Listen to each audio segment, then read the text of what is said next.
महाकाल शिव की महिमा अपरंपार है। उन्हें प्रसन्न करने के लिए किसी खास प्रयास या पूजा पाठ की जरूरत नहीं होती, बल्कि सच्ची श्रद्धा और पूरे मन से किया गया प्रयास आपको भोलेनाथ की कृपा का पात्र बना सकता है। शायद यही वजह है कि अपने भक्तों के लिए महाकाल ने काल तक को भस्म कर दिया था। ऐसी ही एक कथा मिलती है हमारे धार्मिक ग्रंथों में, जिसे हम आपके साथ शेयर कर रहे हैं। मान्यता है कि भक्तों का चरित्र पढ़ने और सुनने से भोलेनाथ की असीम कृपा और पुण्य की प्राप्ति होती है। तो आइए जानते हैं। भक्त के प्रति महाकाल की अगाध आस्था की जिस कहानी का हम जिक्र कर रहे हैं, वह स्वयं भगवान कार्तिकेय ने संतों को सुनाई थी। इसके अनुसार राजा श्वेतकेतु, जो कि भोलेनाथ के परम भक्त थे, उन्होंने काल को भी जीत लिया था। राजा श्वेतकेतु सदाचारी, सत्यवादी, धर्म के मार्ग पर चलने वाले शूरवीर और प्रजापालक थे। वह अत्यंत ही निष्ठा और प्रेम भाव से प्रजा का पालन और अगाध आस्था और श्रद्धा भाव से शिव भक्ति करते थे। उनके इस भक्ति भाव से महाकाल अत्यंत प्रसन्न थे। उनकी कृपा से श्वेतकेतु के राज्य के लोग दुख, दरिद्रता, अकाल मृत्यु और महामारी से अछूते थे।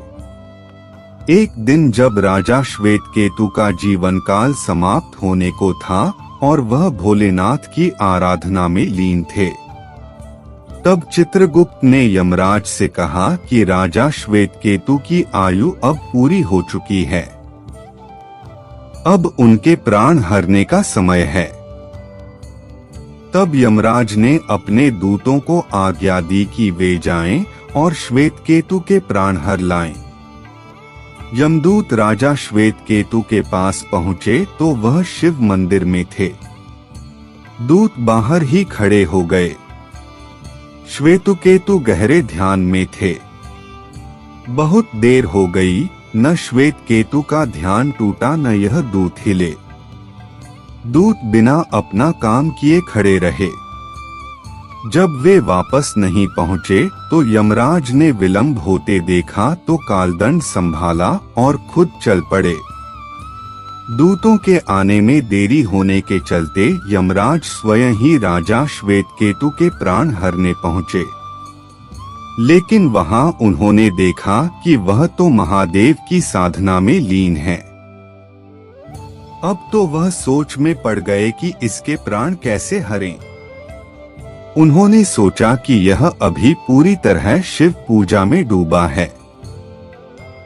इस स्थिति में शिव पूजा का उल्लंघन नहीं किया जा सकता। तब वह भी बाहर ही खड़े हो गए। उधर जैसे ही काल को इसकी सूचना मिली तो उन्होंने तलवार निकाली और शिव मंदिर में जा घुसे। काल ने देखा कि राजा श्वेतकेतु अभी भी भगवान शिव के लिंग स्वरूप के सामने बैठे ध्यान मग्न हैं। वह झपटकर आगे बढ़ा और जैसे ही उसने राजा श्वेतकेतु का सिर काटने के लिए तलवार उठाई, शिव ने अपना तीसरा नेत्र खोलकर काल की ओर देखा। भोलेनाथ का तीसरा नेत्र खुलते ही काल वहीं राजा श्वेतकेतु के सामने जलकर भस्म हो गया। थोड़ी देर बाद जब राजा श्वेतकेतु का ध्यान टूटा, उन्होंने अपनी आंखें खोली तो राख में बदल चुके काल को देखा। उन्हें चिंता हुई कि यह कौन है और क्या है। श्वेतकेतु ने भगवान शिव से पूछा, हे भोलेनाथ, ये किसकी राख है? इसे किसने और क्यों जलाया? तब भोलेनाथ ने बताया कि यह काल था जो कि तुम्हारे प्राण हरने आया था। राजा श्वेतकेतु ने कहा कि हे महाकाल, यह तो आपकी ही आज्ञा से तीनों लोक में विचरता है, लोक को नियंत्रण में रखता है। इसी के भय से तो लोग पुण्य कार्य करते हैं। आप इन्हें अतिशीघ्र जीवन दान दे दें। शिवजी की कृपा से काल जी उठा और उसने उठते ही श्वेतकेतु को अपने गले से लगाकर बोला, राजा तुम जैसा तो तीनों लोकों में कोई नहीं है। तुमने तो अजय काल को भी जीत लिया। जीवनदान पाकर काल और यमराज ने कहा कि ऐसे जातक जो शिवजी के परम भक्त हैं, सच्चे मन और पूरी श्रद्धा से महाकाल की पूजा में लीन रहते हैं, सिर पर जटा और गले में रुद्राक्ष पहनते हैं, विभूति का त्रिपुंड ललाट पर लगाते और पंचाक्षर मंत्र का जप करते हैं, उन्हें कभी भी अकाल मृत्यु का ग्रास नहीं बनना पड़ेगा।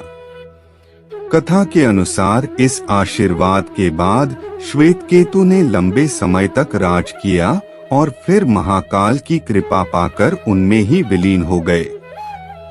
हर हर महादेव कमेंट करके जय महाकाल जरूर लिखना।